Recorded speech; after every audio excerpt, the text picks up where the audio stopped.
안녕하세요. 이번 시간에는 질문이 와서 한번 읽어보도록 하겠습니다. 일단 강현욱 님이 질문을 주셨어요.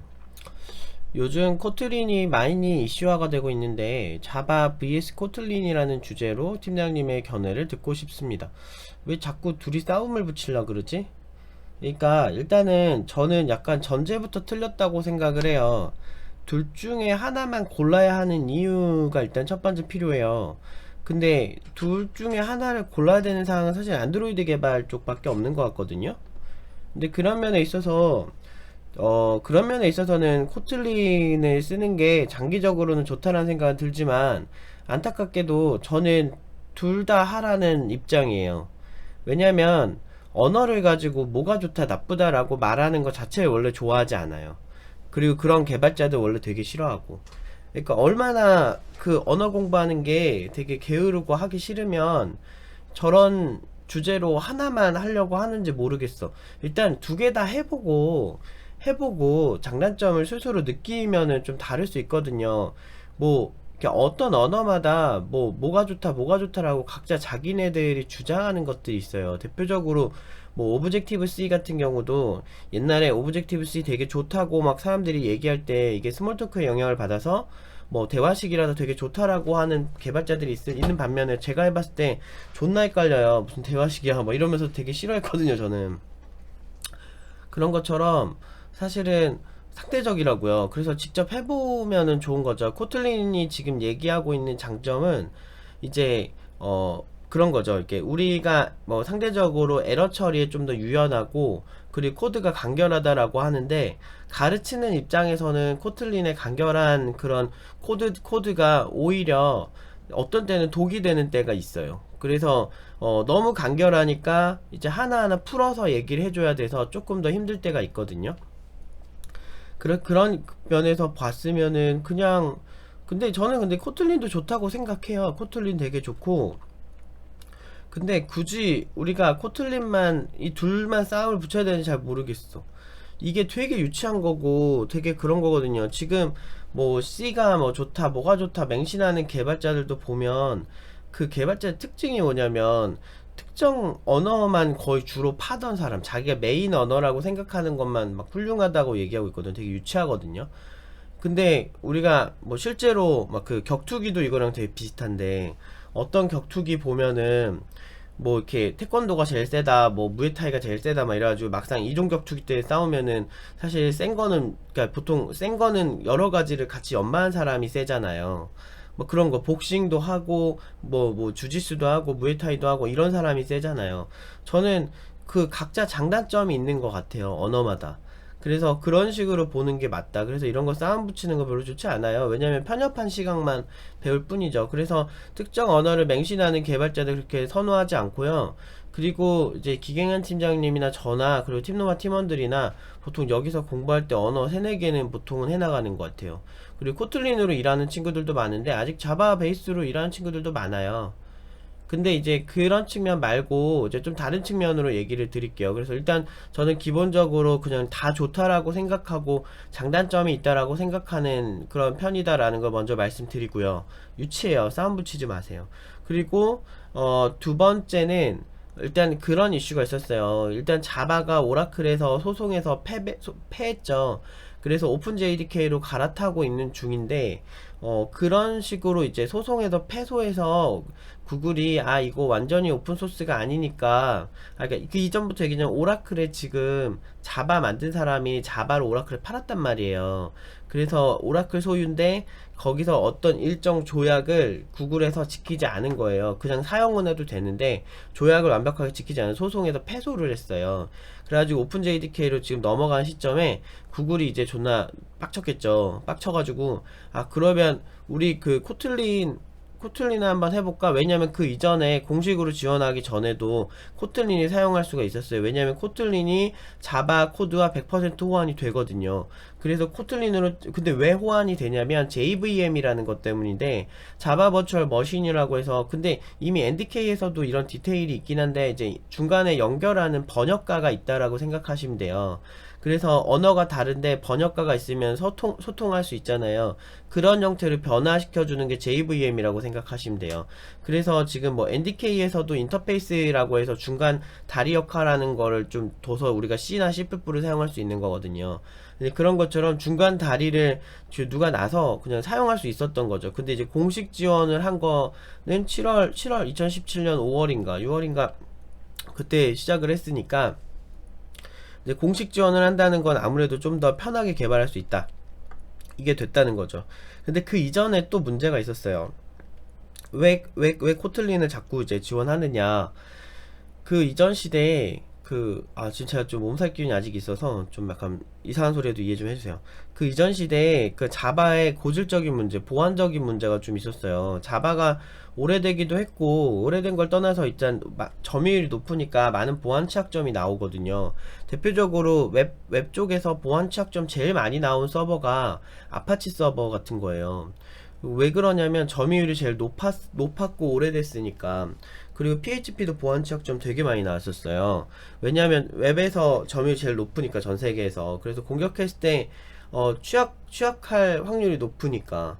뭐 그런 식이거든요, 대부분. 그래서 보통 어떤 언어를, 근데 코틀린은 상대적으로 나온 지가 오래 안 됐잖아요. 그러니까 나와봤자 2000년대 나오니까. 그러니까 상대적으로 이제 점유율도 안 높고, 그러니까 보안 취약점을 덜 연구하겠죠, 해커들이. 그래서 사실 그런 면에서 좀 더 유연하다라는 거죠. 자바의 제로데이 취약점이라고 해서 아직 알려지지 않은 취약점, 그런 것들이 해결되지 않은 것들이 아직도 많아요. 왜냐면 자바는 그 난다긴다 하는 해커들이 이미 굉장히 많이 털어먹은 언어 중 하나예요. 그러다 보니까 여러 면에서 이제 판단을 한 거죠. 아, 이게 자바만 지원했을 때 좀 문제가 될 수 있다 라고 하는데, 문제는 최근에 코틀린 베이스의 머레어가 새로 나왔어요. 그러니까 머레어가 되게 나쁜 그런 그 소프트웨어를 얘기하죠. 그래서 그 어떤 해를 끼치는 소프트웨어라고 볼 수 있는데, 그 코틀린도 이제 점점 털리기 시작했다는 거죠.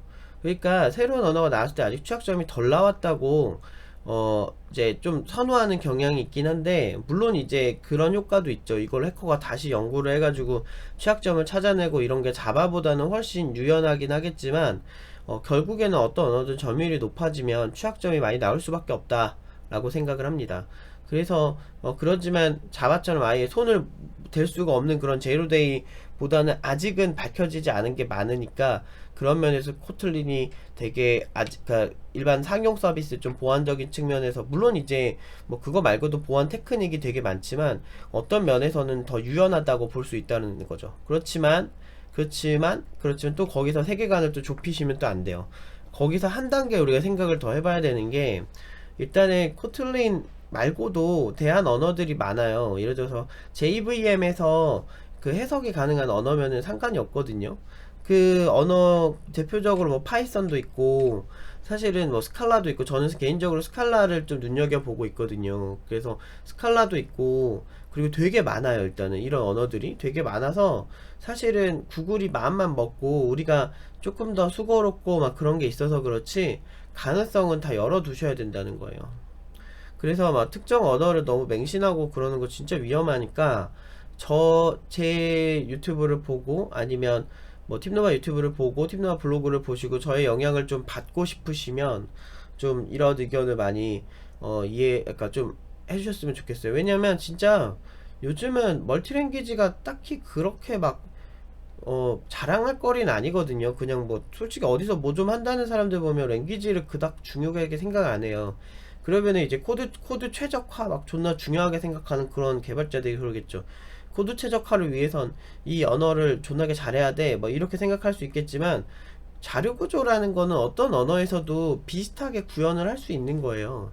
즉 자료 구조가 됐든 코드의 정리든 큰 디자인 패턴이나 이런 것도 공통 분모가 있기 때문에, 크게 언어별로 조금 구현된 형태가 조금 다를 뿐이지 크게 다르지 않다라고 얘기를 하고 싶어요. 그래서 저는 개인적으로 코틀린이 이슈된 지는 되게 오래됐어요, 사실은. 그래서 최근에 이슈가 또 됐나? 근데 그건 잘 모르겠고, 아무튼 그냥 자바를 해야 되냐 코틀린을 해야 되냐 라고 했을 때는 저 그냥 둘 다 하시라고 하고 싶어요. 저와 그 내부에서 코틀린으로 일하고 있는 친구들 되게 많은데, 저는 무조건 자바부터 가르쳐요. 그리고 나중에 C도 하라고 가르쳐요. 그러니까 왜 그러냐면 장단점이 있어요. 객체지향적인 색채를 강하게 띠고 있는 자바도 해보고, 그리고 이제 메모리를 직접 다루는데 굉장히 유연한 C도 해보고, 그 다음에 이제 코틀린 같이 이제 새롭게 각광받는 언어도 뭐 예를 들면 널에 대해서 막 유연하다는 게 도대체 무엇일까? 에러 처리에 상대적으로 좋은 게 무엇일까? 뭐 이런 것들 좀 창의적인 그 코드의 전개를 보면서 여러 가지 언어들이 각자의 어떤 목적에 따라서 다양한 어떤 스탠스를 취하고 있다. 이거를 보면서 좀 저는 좀 언어가 굉장히 창의적인 거구나라는 걸 배웠으면 좋겠어요, 개인적으로. 그리고 뭐 어떤 언어 한두 개 해본 애들은 새로운 언어 금방금방 배워서 저는 사실 뭐 이거를 굳이 하나만 선택해야 되는지 잘 모르겠어요. 그렇지만 자바는 아직도 국내에서 점유율이 높은 언어고, 아직도 안드로이드는 자바랑 같이 지원을 하기 때문에 저는 자바부터 하셨으면 좋겠어요. 그리고 아직도 웹 쪽에서는 자바를 많이 써서 뭐 그런 것도 그런데, 그냥 내가 뭐 만들고 싶은 거 좀 이렇게 가져다 쓰려고 하면 자바 코드로 된 것도 되게 많기 때문에 저는 굳이 코틀린만을 고집을 해야 되는지는 잘 모르겠네요. 코틀린은 아직은 자바만큼 방대한 오픈소스를 가지고 있는 그런 언어는 아니라서, 물론 서로 호환이 되기 때문에 같이 쓰면 된다라고 할 수 있죠. 맞아요, 저도 동의해요. 그렇기 때문에 둘 다 하라고 얘기를 하고 싶어요. 그래서 언어는 저는 개인적으로 한 두세 개 정도는 최소 하는 게 낫지 않을까. 왜냐하면 C++ 베이스로 짜진 코드들도 가져다 써야 되고요. 오픈소스 프로젝트 할 때 아직도 고전 강좌들은 C++, C 베이스로 많이 만들어져 있는데, 그걸 이해하고 쓰려면 C랑 C++에 대한 이해가 있어야 되고, 자바 베이스로도 꽤 많아졌어요. 예를 들면 대표적으로 하둡인데, 하드 프로젝트 중에서 이제 그 무슨 알고리즘은 뭐 자바 베이스로 짠 것도 되게 많거든요. 그리고 노에스큐엘 중에서도 상당 부분 그 자바 베이스로 짜진 노에스큐엘도 굉장히 많아요. 그걸 그 아키텍처를 이해할 때는 사실은 자바에 대한 지식이 있으면 훨씬 쉽죠. 그 뭐 그런 면에서 코틀린이랑 같이 가는 게 좋지 않을까가 우문현답이라고 생각하실 수 있겠지만, 그게 훨씬 현실적이라고 저는 생각합니다. 너무 이런 진영 논리, 그리고 하나를만 선택해야 돼 라는 생각은 좀 버려두셨으면 좋겠어요. 저는 저희 학생들 이렇게 가르치지 않아요. 저는 항상 언어는 도구일 뿐, 언제든 바뀔 수 있고 회사 사정에 따라서 언제든 할 수 있는 거니까 그 새로운 언어를 바라보는 다양한 시선을 키워라 라고 얘기를 하면서 여러 가지 가르쳐요. 팀노바 커리큘럼만 봐도 어떤 멍청한 사람은 팀노바의 이런 영상에 팀노바 커리큘럼 설명에 악플을 달았더라고요. 언제적 PHP냐고. 그거는 존나 확실히 멍청하다는 걸 제가 좀 많이 느꼈던 게, 저희가 이런 PHP를 가르치는 건 전 세계에서 점유율이 가장 높다는 거, 그리고 여전히 점유율이 높다는 거, 그런 측면에서 이제 말씀을 드리는 거고요. 그 다음에 자바, 안드로이드, PHP로 설계한 거는, 자바는 어떤 가장 객체지향의 기본이 되는 언어처럼, 물론 이제 C샵을 해도 되는데 안드로이드 개발을 시켜야 돼가지고 그래서 지금 자바로 베이스를 선택을 한 거고요. 그 다음에 안드로이드 개발을 시키고, 그 플랫폼 운영체제에 대한 이해가 있고, 그 다음에 PHP 서버에 대한 아주 기본적인 이해까지 시키기 위해서. 근데 자바 그러니까 서블릿으로 하면 되지 않느냐라고 얘기할 수 있어요. 같은 언어를 이렇게 되게 이렇게 선택을 해서 자바만 할 것 같아서 제가 시야를 확 떼버린 거예요. 그러니까 좀 다른 언어를 일부러 고착화되기 전에, 원래 교육을 할 때는 그 사람의 세계관까지 저희가 코칭을 해야 되는데, 그런 측면에서 한쪽에만 편향된 그런 개발자를 만들기가 싫었어요. 그래서 사실은 나중에 안드로이드 좀 더 개발하려 그러면 NDK도 하려 그러면은 이제 또 막 C도 해야 되고, 그 다음에 회사 가서는 뭐 코틀린도 하고, 그 팀원들 내부에서 코틀린으로 개발한 친구들도 있어요. 그래서 나중에 언어에 대해서 그렇게 막 꺼리낌 없이 개발을 하게끔 만들려고 제가 하고 있는 겁니다. 다시 이렇게 집중하니까 몸살 기운이 다시 올라오네요.